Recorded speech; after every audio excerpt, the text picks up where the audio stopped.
እንግዲህ ያው በጣም ደስ በሚል መልኩ ሩታ ወደ አዲሱ ቤቷ ገብታለች።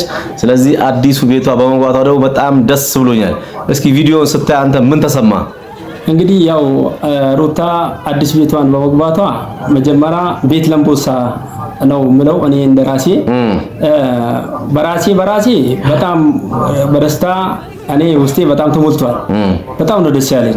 በቃ የነበረውን ችግር የነበረውን ቸነፈር ቆራርጠው መተው ለዚህ ደረጃ መብቃታቸውን እግዚአብሔርን ማመስገን አለባቸው እነሱም ጭምር። ስለዚህ በመቀጠል ቪዲዮን ያየሁት እኔ ቤተሰቦቹም ጭምር የአብርሃም እኔ እግዚአብሔር የተመሰገነ ይሁን በጣም ጎበዞች ናቸው። በጣም አድናቂ ነኝ ለአብርሃም ቤተሰቦች። በጣም ነው እኔ ምስጋና ማቀርበው ለነሱ። እግዚአብሔር የተመሰገነ ይሁን። ጥሩ ቤተሰቦች አሉት። በተለይ ጸጋ በሚገርም ሁኔታ ነው በቃ ድባቡን ያሳመረችው ማለት ነው። ለዚህ ሁሉ እንትን አንዱ እግዚአብሔር ነው። በመቀጠል ጸጋ ናት።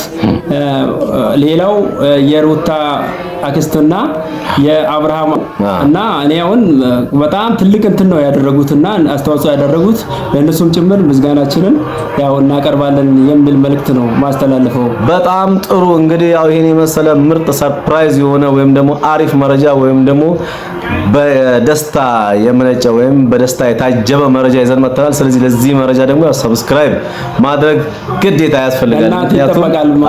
ስለዚህ ሰብስክራይብ ካላረጉን በየሰዓቱ መረጃ ሊደርሱት አይችልም። ስለዚህ ሼር፣ ላይክ እያደረጋችሁ ሰብስክራይብ እያደረጋችሁ ሚዲያችን እንዲያድግ አስተዋጽኦ አድርጉ ዘንድ እንጠይቃለን። ስለዚህ በሩታ ተመልሳ ወደ አዲሱ ቤቷ በመግባቷና በአብርሃም ደግሞ በሰራው ስራ በጣም ደስ ብሎናል እንደ ቤተሰብ። ስለዚህ ቤተሰብ ይሄን የምትመለከቱ ሁሉ እናንተም ደግሞ የእናንተን ደስታና ወይም ደግሞ የእናንተን አመለካከት በኮሜንት እንድታሳውቁን እንጠይቃለን። ደስ ያላችሁ ወይም ደግሞ የተደሰታችሁ በሩታ አዲሷ ቤት በመግባቷ እስኪ በኮሜንት አሳውቁን። ስለዚህ እስኪ ቤት ለምቦሳ ብለን ወደ ጸጋዬ አጠር ያለ ነገር እስኪ በቃ እኔ ደስታን በደንብ ግለጠው። ምክንያቱም ትላንትና የጋሼን ጉዳይ አይታል፣ የሩታን አክስት አይታል፣ ምን ያህል እንደተደሰቱ ከዛ ጸጋን አይታል፣ ሌሎችም አሉ። ስለዚህ ሌሎቹ ሲናደዱ ቤተሰብ የሆኑት ደግሞ በጣም እየተደሰቱ ጭምር የሚገርም ሁኔታዎችን ነው ያየነው። ስለዚህ እስኪ አንተም ደግሞ ከዚህ በላይ ደስታን ትገልጣለህ ብዬ ነው የጠበቅኩትኝ። እስኪ ደስታን ግለጥ እባክህ። በጣም ነው እንግዲህ ጓደኛዬ በጣም ነው ደስ ያለኝ እና ያው በሩታና በአብርሃም በነበረው ችግር አለመግባባት አሁን ወደዚህኛው በመምጣታቸውና አሁን በአዲስ ቤት ልጃቸውን ማሳደጋቸው እኔ ትልቅ ደስታ ነው።